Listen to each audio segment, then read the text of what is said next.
우리가 신앙생활을 하다 보면 기도의 응답이 더디게 느껴질 때가 있습니다. 마음을 다해 기도했는데도 아무 일도 일어나지 않는 것처럼 보일 때 우리는 쉽게 낙심합니다. 그러나 하나님은 침묵 속에서도 일하고 계십니다. 문제는 하나님이 응답하지 않으시는 것이 아니라 우리가 그분의 약속을 잊어버릴 때가 많다는 것입니다. 그래서 기도에는 믿음이 필요하고 그 믿음은 말씀을 통해 세워집니다. 하나님의 말씀은 단순한 문장이 아니라 지금도 살아있는 약속입니다. 우리가 말씀을 붙잡고 기도할 때 하나님은 그 말씀을 근거로 역사하십니다. 말씀은 우리의 마음을 바로 세우고 흔들리던 믿음을 다시 일으켜 세워줍니다. 그래서 기도의 능력을 경험하고 싶다면 먼저 말씀을 붙잡아야 합니다. 기도는 말씀 위에서 힘을 얻고 말씀 안에서 응답을 기다릴 때 열매를 맺습니다. 오늘은 우리가 기도의 능력을 체험하기 위해 붙잡아야 할 말씀들을 함께 나누려 합니다. 하나님은 그 약속을 이미 주셨고 그 약속을 믿는 사람에게 지금도 응답하십니다. 첫째, 야고보서 5장 16절의 말씀을 붙잡으세요. 야고보서 5장 16절은 이렇게 말합니다. 의인의 간구는 역사하는 힘이 크미니라. 이 말씀은 기도의 본질이 무엇인지 그리고 그 기도가 어떻게 하나님의 능력으로 이어지는지를 분명히 보여줍니다. 하나님께서는 우리의 기도를 통해 일하십니다. 기도는 단순히 마음을 달래는 행위가 아니라 하나님의 뜻이 세상 가운데 이루어지는 통로입니다. 그러나 모든 기도가 같은 결과를 낳는 것은 아닙니다. 성경은 분명히 말합니다. 의인의 간구가 큰 힘을 가진다고. 그렇다면 하나님이 말씀하신 의인은 누구일까요? 의인은 완벽한 사람이나 죄 없는 사람이 아닙니다. 의인은 하나님을 신뢰하고 그분 앞에 진실하게 나아가는 사람입니다. 기도의 능력은 기도의 길이에 있지 않습니다. 오히려 마음의 진실함에 있습니다. 하나님은 외적인 형식보다 그 안에 담긴 믿음과 순종을 보십니다. 우리가 아무리 많은 말을 쏟아내도 그 기도 속에 하나님을 향한 믿음이 없다면 그것은 공허한 소리일 뿐입니다. 그러나 단 한마디라도 진심으로 하나님께 드리는 기도는 하늘의 문을 엽니다. 의인의 기도가 힘이 큰 이유는 그 마음이 하나님과 연결되어 있기 때문입니다. 성경에는 이 진리를 보여주는 인물이 있습니다. 바로 엘리야입니다. 그는 사람들 앞에서 대단한 예언자였지만 성경은 그를 우리와 같은 성정을 가진 사람이라고 말합니다. 그는 기도로 하늘을 닫았고 다시 기도함으로 비를 내리게 했습니다. 그러나 그가 기도할 때마다 하늘이 움직인 이유는 그가 특별해서가 아니라 하나님께 온전히 의지했기 때문입니다. 하나님은 그 마음의 믿음을 보셨고 그 믿음을 통해 놀라운 일을 이루셨습니다. 우리의 기도도 마찬가지입니다.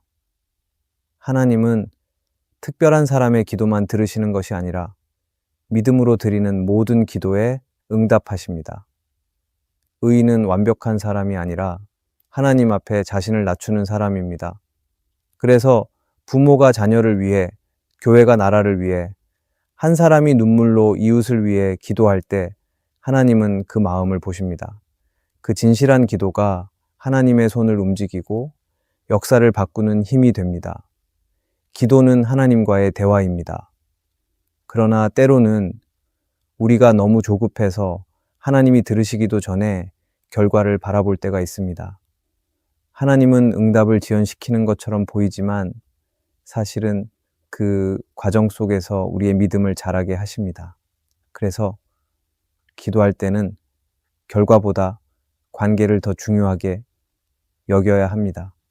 하나님께 가까이 나아가는 그 자체가 이미 응답의 시작이기 때문입니다.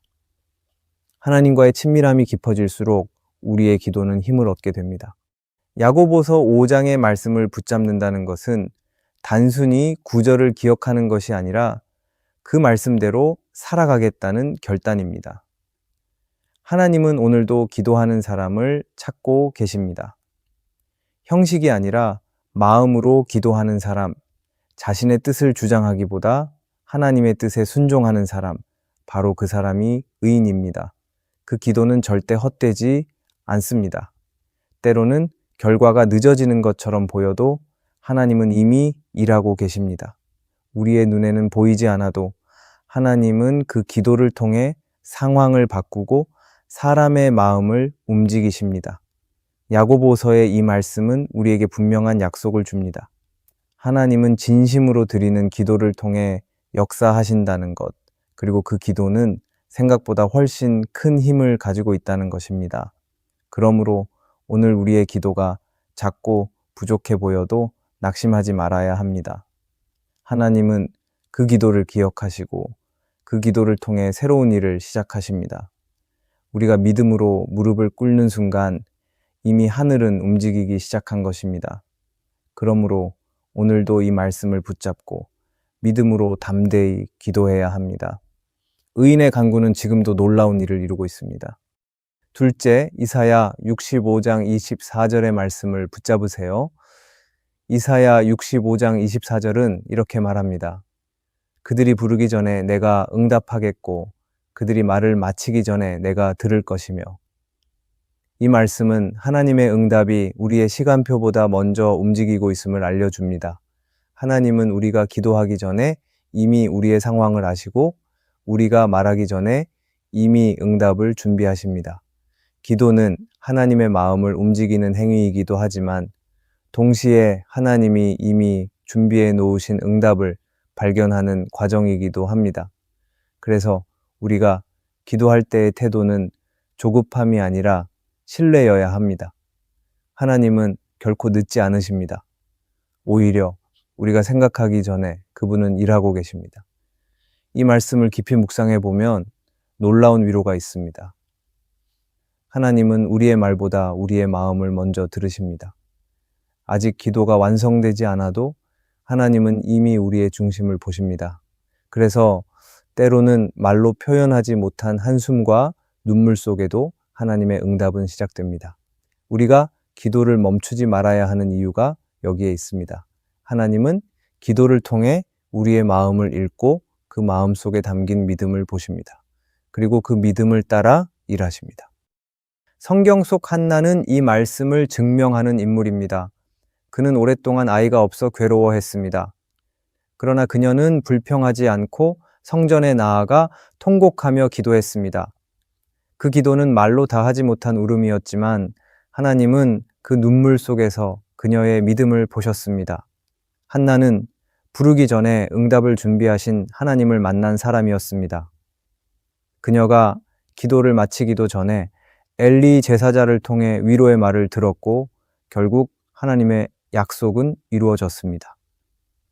한나는 하나님께 아들을 주시면 그 아이를 하나님께 드리겠다고 서원했고 하나님은 사무엘을 통해 새로운 시대를 여셨습니다. 하나님은 지금도 그런 기도를 들으시고 그런 믿음을 귀하게 여기십니다. 우리는 종종 응답이 늦어지는 것처럼 느낄 때 불안해집니다. 그러나 하나님은 침묵하시는 것 같아도 여전히 일하고 계십니다. 응답이 늦는 이유는 하나님이 준비되지 않으셔서가 아니라 우리가 준비되길 기다리시기 때문입니다. 하나님은 언제나 가장 좋은 때에 가장 좋은 방법으로 응답하십니다. 우리가 그분의 때를 신뢰할 수 있다면 기도는 더 이상 기다림이 아니라 예배가 됩니다. 기다림의 시간조차 하나님의 손에 있음을 믿을 때 마음에는 평안이 찾아옵니다. 이 말씀은 또한 우리의 기도가 결코 헛되지 않음을 가르쳐 줍니다. 하나님은 우리의 작은 기도까지도 기억하십니다. 때로는 우리가 잊어버린 기도조차도 하나님은 잊지 않으시고 때가 되면 반드시 이루십니다. 우리의 시간 안에서는 오래 걸린 것 같지만 하나님의 시간 안에서는 모든 것이 정확하게 이루어집니다. 우리가 할 일은 단지 포기하지 않고 믿음으로 계속 나아가는 것입니다. 하나님은 이미 준비하고 계시기 때문입니다. 이사야의 말씀 속에는 하나님의 부드러운 마음이 담겨 있습니다. 하나님은 우리의 기도를 귀찮게 여기지 않으시고 오히려 기다리십니다. 하나님은 자녀의 음성을 듣는 것을 기뻐하십니다. 그래서 기도는 응답을 얻기 위한 수단이 아니라 하나님의 마음을 만나는 시간입니다. 우리가 하나님과의 관계 안에 머물면 응답은 자연스럽게 따라옵니다. 그분은 우리의 말보다 우리의 마음을 더 잘 아시기 때문입니다. 이 말씀을 붙잡고 기도한다는 것은 하나님을 신뢰하는 태도를 회복하는 것입니다. 우리는 흔히 언제 응답하실까에 집중하지만 하나님은 지금도 함께 하신다는 사실을 깨닫게 하십니다. 응답보다 더 큰 은혜는 하나님이 나와 함께 계시다는 확신입니다. 이 믿음이 자리 잡으면 아직 결과가 보이지 않아도 마음은 흔들리지 않습니다. 왜냐하면 응답은 이미 하나님의 계획 안에서 진행 중이기 때문입니다. 이사야 65장 24절의 약속은 오늘 우리에게도 유효합니다. 하나님은 변하지 않으십니다. 우리의 삶이 복잡하고 기도가 길어져도 그분은 듣고 계십니다. 때로는 우리가 기도를 끝내기도 전에 마음속에 위로를 주시고 환경을 움직이십니다. 하나님은 우리의 부르짖음을 기다리시는 분입니다. 그러므로 낙심하지 말고 믿음으로 계속 기도해야 합니다. 하나님은 여전히 응답하십니다. 우리가 부르기 전에도 우리가 알지 못할 때에도 그분은 일하십니다. 그러므로 이 말씀을 마음에 새기며 기도해야 합니다. 하나님은 듣고 계시며 이미 준비하고 계십니다.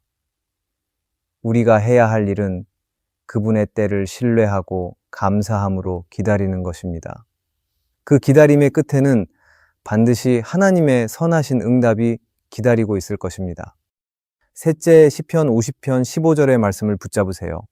시편 50편 15절은 이렇게 말씀합니다. 환난 날에 나를 부르라. 내가 너를 건지리니 네가 나를 영화롭게 하리로다. 이 구절은 우리가 어려움 속에 있을 때 가장 먼저 붙잡아야 할 약속입니다. 하나님은 환난의 날에 부르짖는 자를 외면하지 않으십니다. 오히려 그 부르짖음을 통해 하나님의 능력을 드러내시고 그 삶을 통해 영광을 받으십니다. 많은 사람들은 고난이 찾아오면 낙심하고 원망하지만 시편의 기자는 고난이 하나님께 가까이 나아가는 통로임을 깨달았습니다. 그래서 그는 두려움 속에서도 하나님을 불렀고 그 부르짖음 속에서 구원의 손길을 경험했습니다. 이 말씀은 단순히 위로의 구절이 아니라 하나님께서 직접 주신 약속입니다. 하나님은 우리의 환난을 모르시지 않습니다. 우리가 눈물로 밤을 지새우는 그 자리에도 하나님은 함께 계십니다. 때로는 우리의 삶이 무너진 것처럼 느껴질 때가 있습니다. 그러나 하나님은 그 무너짐 속에서도 일하고 계십니다. 환난의 날에 하나님을 부른다는 것은 단순히 도움을 요청하는 것이 아니라 하나님만이 나의 피난처이심을 고백하는 믿음의 행위입니다. 그 고백이 있을 때 하나님은 응답하시고 그 상황을 통해 자신을 드러내십니다. 하나님은 우리가 평안할 때만이 아니라 고통 중에 부르는 기도에도 귀를 기울이십니다. 오히려 환난의 날에 드리는 기도는 하나님께 더 가까이 가는 통로가 됩니다. 왜냐하면 그때 우리는 스스로의 힘으로 아무것도 할 수 없음을 인정하기 때문입니다. 고난의 자리는 믿음이 다시 세워지는 자리입니다. 눈물의 자리는 하나님이 가장 가까이 계신 자리입니다. 우리의 기도가 절망 가운데서 울려 퍼질 때 하나님은 그 부르짖음을 통해 새로운 길을 여십니다. 성경 속 다윗의 삶을 떠올려 보면 그는 수많은 고난의 시간을 지나야 했습니다. 왕으로 기름 부음을 받았지만 오랫동안 광야를 떠돌며 사울의 추격을 피해 도망 다녔습니다. 그러나 그는 그 시간 동안 하나님을 깊이 배웠습니다. 그는 원망하지 않고 고난 속에서도 하나님을 불렀습니다. 시편은 그런 다윗의 기도로 가득합니다. 하나님은 그가 환난의 날에 부를 때마다 그를 건지셨고 결국 다윗의 인생을 통해 하나님의 영광을 드러내셨습니다. 다윗은 고난을 통해 하나님을 더 깊이 알게 되었고 그 경험이 그의 찬양이 되었습니다. 우리의 삶에도 환난의 날은 반드시 찾아옵니다. 때로는 질병으로, 때로는 관계의 깨어짐으로, 때로는 마음의 상처로 다가옵니다. 그러나 그 순간에도 하나님은 말씀하십니다. 나를 부르라. 내가 너를 건지리라. 이 약속은 단 한 사람도 예외 없이 모든 믿는 자에게 주어진 약속입니다. 하나님은 우리의 부르짖음을 통해 일하시고 그 과정을 통해 믿음을 단단하게 세워 가십니다. 환난은 믿음을 흔드는 시기가 아니라 믿음을 세우는 시간입니다. 이 말씀을 붙잡고 기도하는 사람은 상황에 매이지 않습니다. 눈앞의 어려움보다 하나님의 약속을 붙잡기 때문입니다. 우리가 절망 중에도 하나님을 부를 때 그 기도는 이미 응답의 시작이 됩니다. 하나님은 환난의 이유를 알려주지 않으실 때도 있지만 그 환난 속에서 자신을 드러내십니다. 때로는 문제를 해결하는 대신 그 문제를 이길 힘을 주시기도 합니다. 그래서 기도의 능력은 상황의 변화보다 마음의 변화를 통해 먼저 나타납니다. 시편 50편 15절은 또한 기도의 방향을 보여줍니다. 하나님은 우리가 환난을 만났을 때 다른 사람이나 세상의 기대기보다 하나님을 찾기를 원하십니다. 왜냐하면 하나님만이 진정한 구원이시기 때문입니다. 우리가 사람을 의지하면 잠시 위로는 받을 수 있어도 문제의 근원은 해결되지 않습니다. 그러나 하나님께 부르짖는 순간 우리는 진짜 도움의 근원을 붙잡게 됩니다. 하나님은 우리가 부르기만 하면 응답하시겠다고 약속하셨습니다. 그 약속은 절대로 변하지 않습니다. 이 말씀의 마지막 부분은 이렇게 말합니다. 네가 나를 영화롭게 하리로다. 하나님은 우리가 환난 가운데 구원을 받는 것으로 끝나지 않기를 원하십니다. 오히려 그 구원의 이야기가 하나님께 영광이 되기를 바라십니다. 우리가 고난 속에서 하나님을 찾고 그분의 손에 붙들려 일어설 때 우리의 삶은 다른 사람들에게 하나님을 드러내는 증거가 됩니다. 고난은 고통으로 끝나지 않습니다. 하나님이 함께 하셨다는 간증으로 바뀝니다. 그러므로 이 말씀을 붙잡고 기도하는 사람은 결코 낙심하지 않습니다. 하나님은 환난의 날에 반드시 응답하십니다. 그분의 손은 언제나 우리를 향해 열려 있습니다. 우리가 해야 할 일은 단 한 가지입니다. 하나님을 부르는 것입니다. 그 부르짖음이 우리의 믿음을 새롭게 하고 그 믿음이 결국 하나님의 영광이 됩니다. 오늘도 하나님은 우리에게 말씀하십니다. 환난 날에 나를 부르라. 내가 너를 건지리니. 이 약속을 붙잡고 기도할 때 하나님은 반드시 우리의 삶 속에서 그 말씀을 이루실 것입니다. 넷째, 요한일서 5장 14절의 말씀을 붙잡으세요. 요한일서 5장 14절은 이렇게 말합니다. 우리가 그의 뜻대로 무엇을 구하면 들으심을 아는 것이니라. 이 말씀은 기도에 대한 확신의 근거를 보여줍니다. 하나님은 우리의 기도를 무조건적으로 들어주시는 분이 아니라 그분의 뜻 안에서 응답하시는 분이십니다. 그래서 기도의 능력을 경험하기 위해서는 내 바람이 아니라 하나님의 뜻에 마음을 맞추는 것이 중요합니다. 우리가 하나님과 같은 방향을 바라보고 기도할 때 그 기도는 반드시 응답됩니다. 하나님은 자신의 뜻이 이루어지는 기도를 기뻐하시며 그 기도를 통해 놀라운 일을 행하십니다. 많은 사람은 기도하면서도 마음 한쪽에 의심을 품습니다. 하나님이 정말 내 말을 들으실까? 혹은 하나님이 나의 소망을 이루실까? 하는 불안함이 생깁니다. 그러나 이 말씀은 분명히 말합니다. 하나님의 뜻대로 구하면 하나님은 들으신다는 것입니다. 이 듣는다는 말은 단순히 귀로 듣는다는 의미가 아니라 응답을 준비하고 있다는 뜻을 담고 있습니다. 하나님은 우리의 기도를 무시하지 않으시며 그 뜻이 하나님과 일치할 때 그분의 계획 속에서 반드시 이루십니다. 그러므로 기도의 초점은 내 소원이 이루어지는 데 있는 것이 아니라 하나님의 뜻이 내 삶 속에서 이루어지는 데 있습니다. 기도를 한다는 것은 하나님과의 대화를 이어가는 것입니다. 그러나 그 대화는 일방적인 요청이 아니라 하나님의 마음을 배우는 시간이어야 합니다. 우리가 하나님의 뜻을 알고자 기도할 때 성령님은 말씀을 통해 그 뜻을 조용히 가르쳐 주십니다. 그래서 기도는 단순히 말을 하는 것이 아니라 하나님께 귀를 기울이는 일입니다. 들을 줄 아는 사람이 결국은 응답을 받는 사람입니다. 하나님은 순종하는 마음으로 드려진 기도를 가장 귀하게 여기십니다. 예수님께서 겟세마네 동산에서 기도하셨을 때를 떠올려 보면 그분의 기도는 단순히 고통에서 벗어나기 위한 기도가 아니었습니다. 그분은 내 뜻대로 마시옵고 아버지의 뜻대로 하옵소서라고 말씀하셨습니다.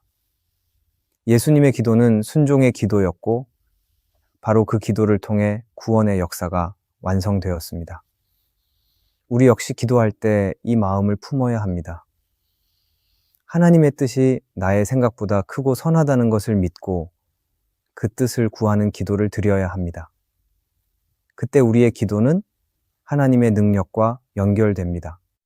팀 켈러는 기도라는 책에서 이렇게 말했습니다. 기도는 하나님의 뜻을 굴복시키는 것이 아니라 내 마음을 하나님의 뜻에 맞추는 것이다. 이 말처럼 기도의 본질은 하나님을 설득하는 것이 아니라 나를 변화시키는 것입니다.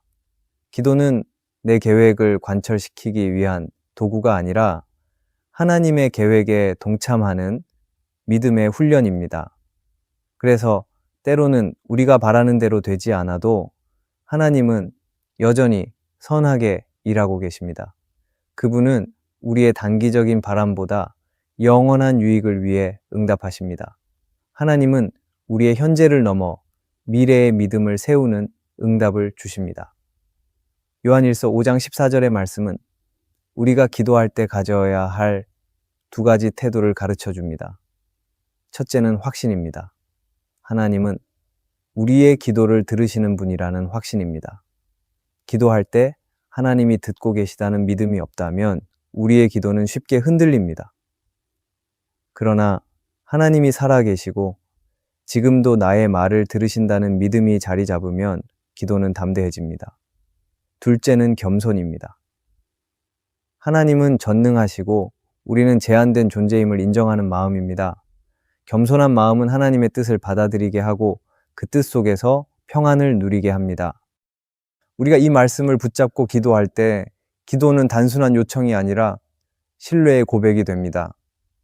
하나님은 우리가 구하는 것보다 더 좋은 것을 준비하고 계십니다. 그래서 때로는 아니오라는 응답조차도 우리에게는 은혜가 됩니다.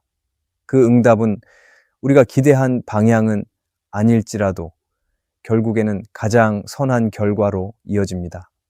하나님은 자신의 뜻 안에서만 완전한 일을 이루시기 때문입니다. 이 말씀은 기도의 중심을 바로 세우는 진리입니다. 우리가 하나님의 뜻 안에서 기도할 때 응답은 이미 시작된 것입니다. 하나님의 뜻은 언제나 완전하고 그분의 시간은 결코 늦지 않습니다.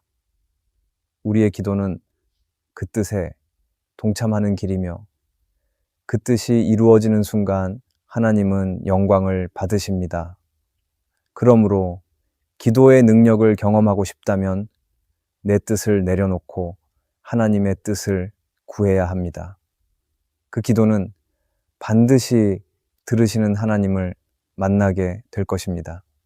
하나님은 오늘도 그분의 뜻대로 구하는 자의 기도를 들으시며 그 믿음을 통해 놀라운 일을 이루십니다. 하나님은 우리의 기도를 들으시며 그 안에서 놀라운 일을 이루실 수 있습니다. 우리가 말씀을 붙잡고 기도할 때 하나님은 그 믿음을 통해 응답의 길을 여십니다. 기도는 상황을 바꾸는 힘이 되기도 하지만 더 깊이 보면 우리 자신을 새롭게 변화시키는 능력이 됩니다. 오늘도 하나님은 당신의 마음을 들으시고 그 마음 속 믿음의 고백을 통해 일하실 것입니다. 그러므로 낙심하지 말고 말씀 위에 서서 담대히 기도하시기 바랍니다. 오늘의 말씀이 은혜가 되셨다면 댓글에 아멘이라고 적어주시면 감사하겠습니다. 여러분들이 남겨주시는 댓글은 정말 큰 힘이 됩니다. 그리고 여러분들이 눌러주시는 좋아요와 구독도 큰 힘이 됩니다. 오늘도 함께 해주셔서 감사합니다. 기도하겠습니다. 주님, 우리의 기도를 들으시는 하나님을 믿습니다. 오늘 말씀처럼 하나님의 뜻을 따라 구하는 기도가 되기 바랍니다. 우리의 마음이 흔들릴 때마다 말씀을 붙잡게 하시고 응답의 시간까지 믿음으로 기다리게 해주시기를 바랍니다. 환난 속에서도 주님의 약속을 기억하며 오직 하나님만 의지하게 해주세요. 예수님의 이름으로 기도합니다. 아멘.